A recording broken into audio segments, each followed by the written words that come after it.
نیت کرتا ہوں نماز جنازہ فرض کفایہ ساتھ 4 تکبیروں کے، ثنا واسطے اللہ تعالیٰ کے، درود واسطے نبی کریم صلی اللہ علیہ وسلم کے، دعا واسطے اس حاضر میت کے، پیچھے اس امام کے، اللہ اکبر، یہ نیت ہوتی ہے۔ اس میں یہ چیز یاد رکھیں کہ نماز جنازہ میں 2 فرض ہیں اور 3 چیزیں سنت مؤکدہ ہوتی ہیں۔ ایک فرض تو ہوتا ہے آدمی کا کھڑے ہو کر نماز جنازہ ادا کرنا، قیام اس میں فرض ہے، بلا عذر بیٹھ کے پڑھی تو نماز نہیں ہوگی، ہاں کوئی بیمار ہے اس کے ساتھ شرعی عذر لاحق ہے تو بیٹھ کے پڑھے گا، اب ہو جائے گی۔ اور دوسرا رکن ہوتا ہے 4 تکبیریں، جنازے کی 4 تکبیریں فرض ہیں، اور 3 چیزیں اس میں سنت مؤکدہ ہیں، ثنا پڑھنا، درود پاک پڑھنا اور میت کے لیے دعا پڑھنا، یہ 3 سنت مؤکدہ ہیں۔ اور سنت مؤکدہ کا ترک کرنا 1-2 بار کیا تو برا ہے، اور اگر عادت ہی بنا لیں تو انسان گناہگار ہوگا۔ اس سے معلوم ہوا کہ اگر ہم جنازے کے کم از کم 2 فرض پورے کر لیں گے تو نماز جنازہ ادا ہو جائے گی، اور اگر ہم یہ 3 سنتیں بھی پوری کریں گے تو کامل طریقے سے ادا ہوگی۔ اس سے نتیجہ نکل آیا کہ اگر کسی شخص کو جنازے میں کچھ بھی پڑھنا نہیں آتا، نہ ثنا آتی ہے، نہ درود پاک آتا ہے، نہ جنازے کی دعا آتی ہے، اور وہ امام کے پیچھے تکبیر بلند آواز سے لگا لے جیسے میں طریقہ کرتا ہوں، اور وہ بس خاموش بھی کھڑا رہے گا تو جنازہ بہرحال ادا ہو جائے گا اس کا۔ ہاں یہ ہے کہ سنت کے ترک کا اگر جان بوجھ کے کیا تو گناہگار ہوگا اور ثواب میں کمی آ جائے گی۔ اب اس کا طریقہ یہ ہوتا ہے کہ مستحب یہ ہے کہ امام صاحب نماز شروع ہونے سے پہلے سب کی طرف متوجہ ہو کے ان کو نیت کا طریقہ بتا دیں، یہ افضل ہے۔ اس کے بعد امام صاحب تکبیر لگائیں گے، ہم نیت کر کے تیار ہوں گے، اللہ اکبر کہہ کر ہاتھ کو باندھیں گے۔ یہ مسئلہ یاد رکھنا بہت ضروری ہے کہ جہاں شریعت نے فرمایا کہ کہو یا پڑھو، اس کا مطلب یہ ہوتا ہے کہ اتنی آواز سے کہو یا اتنی آواز سے پڑھو کہ تمہارے اپنے کان تمہاری آواز کو سن لیں۔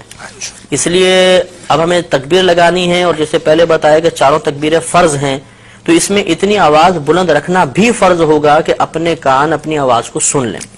چنانچہ بعض لوگوں کو دیکھا ہے کہ ہونٹ بند ہوتے ہیں، بس یوں۔ اب ان سے اگر پوچھا جائے کہ آپ نے زبان سے تو کچھ بھی نہیں کہا، تو کہتے ہیں ہم نے دل میں تکبیر کہی ہے، تو دل میں تکبیر کہنے سے تکبیر کا فرض ادا نہیں ہوگا۔ اس لیے امام صاحب تو بہت بلند آواز سے پڑھیں گے جہر کے ساتھ، ہمیں کم از کم اتنی آواز سے اللہ اکبر پیچھے کہنا ہے 4 تکبیروں میں کہ اپنے کان سن لیں، ورنہ فرض ادا نہیں ہوگا، اور فرض ادا نہیں ہوا تو یہ نماز بھی ادا نہیں ہوگی۔ اب اللہ اکبر کہتے ہوئے ہاتھ باندھیں گے، ہاتھ بالکل وہی نماز کی مثل باندھ کر سب سے پہلے ثنا پڑھیں گے۔ نماز فرض کی ثنا میں اور نماز جنازہ کی ثنا میں تھوڑا سا فرق ہوتا ہے۔ اس میں اس طرح ہم پڑھیں گے سبحانک اللہم وبحمدک وتبارک اسمک وتعالی جدک وجل ثناؤک ولا الہ غیرک۔ تو وجل ثناؤک کے لفظ اس میں زیادہ ہوتے ہیں، یہ کسی بھی کوئی نمازی جنازے کی کتاب ہو اس میں یہ پورے لکھی ہوگی ثنا، اچھی طرح ہمیں یاد کر لینی چاہیے۔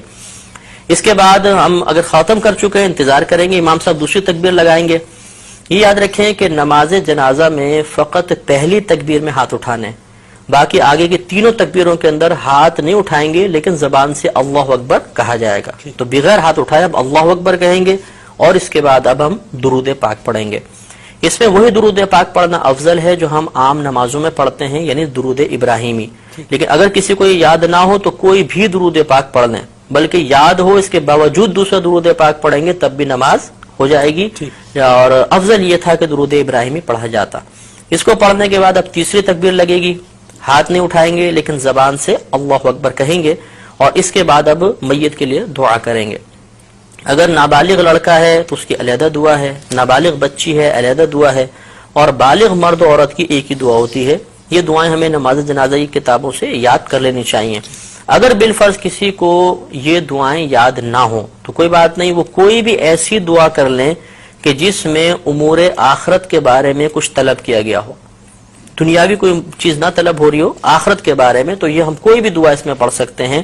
تو اس طرح ہماری نماز تقریباً مکمل ہو گئی۔ اب چوتھی تکبیر آئے گی، امام صاحب چوتھی تکبیر لگائیں گے، ہم نے ہاتھ نہیں اٹھانے لیکن زبان سے اللہ اکبر کہنا ہے، اور یہ اب سنت کریمہ ہے کہ جیسے ہی تو چوتھی تکبیر لگے اور سلام پھیریں تو ہاتھ کھول دیں، اور ہاتھ کھولنے کے بعد پھر السلام علیکم ورحمۃ اللہ، السلام علیکم ورحمۃ اللہ، دونوں طرف سلام پھیر دیا جائے گا۔ اب یہ یاد رکھیں کہ جہاں تکبیر کے بعد کچھ پڑھنا ہے اس میں ہاتھ بند رہیں گے، اور جہاں تکبیر کے بعد کچھ نہیں پڑھنا ہوتا وہاں ہاتھ باندھنے کی ضرورت نہیں ہوتی، ہاتھ کھول دیں گے۔